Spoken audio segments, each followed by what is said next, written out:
Hey, what's up guys? So from last week having a super heat wave of 36 degrees Celsius nearly every single day. We've got this cold, wet, rainy, but it's nice weather. Today I want to talk about shoulder popping. So if your shoulder moves around a lot and your shoulder pops every time you move it, it's a lack of stability in the shoulder, and a lot of people with shoulder injuries have this popping, including me.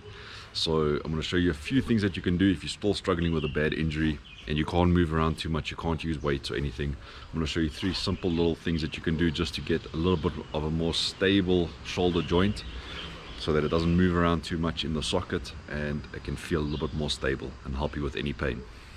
Okay, the very first thing we're going to be doing is putting our hand on our hip, and we're going to be pushing backwards with our elbow and shoulder joint. So you're going to be going back and forth, but we're going to have to stabilize the shoulder because the shoulder joint is going to be moving around. So you want to stabilize it with your other hand, and we're going to be doing this against the door frame or cupboard. So I've got myself a cupboard here. You can do it in a door frame, wherever you're comfortable. And you're going to be standing with your hand on your hip, and you're going to be doing that movement. So you're going to stabilize the shoulder joint. It's a little bit awkward at first, but you'll get used to it. And from a forward position, you're going to push back onto the cupboard and go forward again, back and forth. You don't want to do too many to start with, so you can maybe do 3 sets of 12. You can even hold it there for a second, and just remember to keep stability on the shoulder joint. You don't want it popping forward and back. You want this to be stable so that you can isolate the scapula and shoulder joint, making it more stable over time. So the next 2 exercises are always shown with the resistance band. But if you're trying to get that stability back in your shoulder and you're struggling with pain and that joint is moving around, the resistance band is going to put more pressure on the joint. It's going to make you feel like you flared up or overtrained. So start this without the resistance band. And then once you've got this movement and it feels more and more comfortable over the next few days or weeks, you can add a light resistance band and just go heavier and heavier. And that's the gradual process you must do with all these things.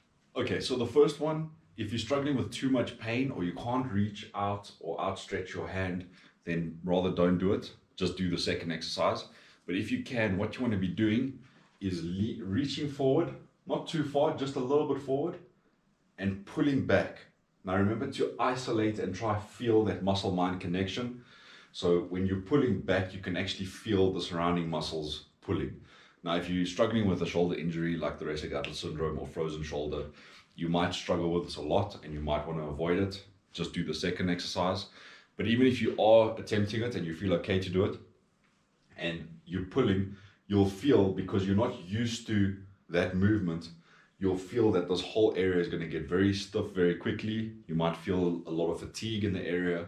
It might be difficult holding your hand up. So just do what you can. Just do a few. So if you're just starting, you've been struggling and you haven't been doing much movement, just start and just do gentle, light reaching out. So you just want to reach out and pull back and try pull it back, squeeze it a bit further back. Just focus on your form. You don't want to be pushing your shoulder joint too far forward. You want to keep everything nice and tight. So you can even do a shoulder squeeze, reach forward and pull back.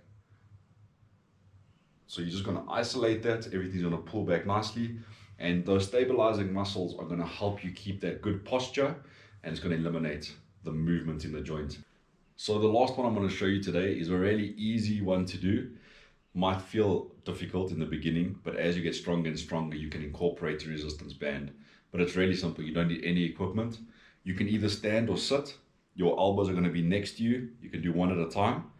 And all you're going to be doing is moving from this position with your arm in front of you outwards. So don't force your arm too far out because you might cause yourself a flare up if you're doing way too many of these. So to start off with, just go as far as it allows you. You're going to get better range of motion as the days and weeks go on. You might only be able to do this, and you're just going to do slow controlled squeezes. This just brings your shoulders back. It gets that roundness out. It gets all those stabilizing muscles to pull back and open up your chest, get a better posture, and it's going to keep the rotator cuff and everything in the shoulder joint more stable. Over time, you'll see you'll get a better range of motion, and you can actually add a lot more motion into it without popping. And then at a later stage, when you get stronger, you can actually add a resistance band. You can tie it onto a door frame, or you can hold it with the other arm, and you can add that resistance. So you don't have to go as far out, but you can get that squeeze into the shoulder, and it's going to eliminate the popping. It's going to make you feel a lot better. Not as much movement in the joint, so you can actually feel a bit more stable and balanced, and you'll generally feel a whole lot better. So I hope this helps you. I'll see you guys soon.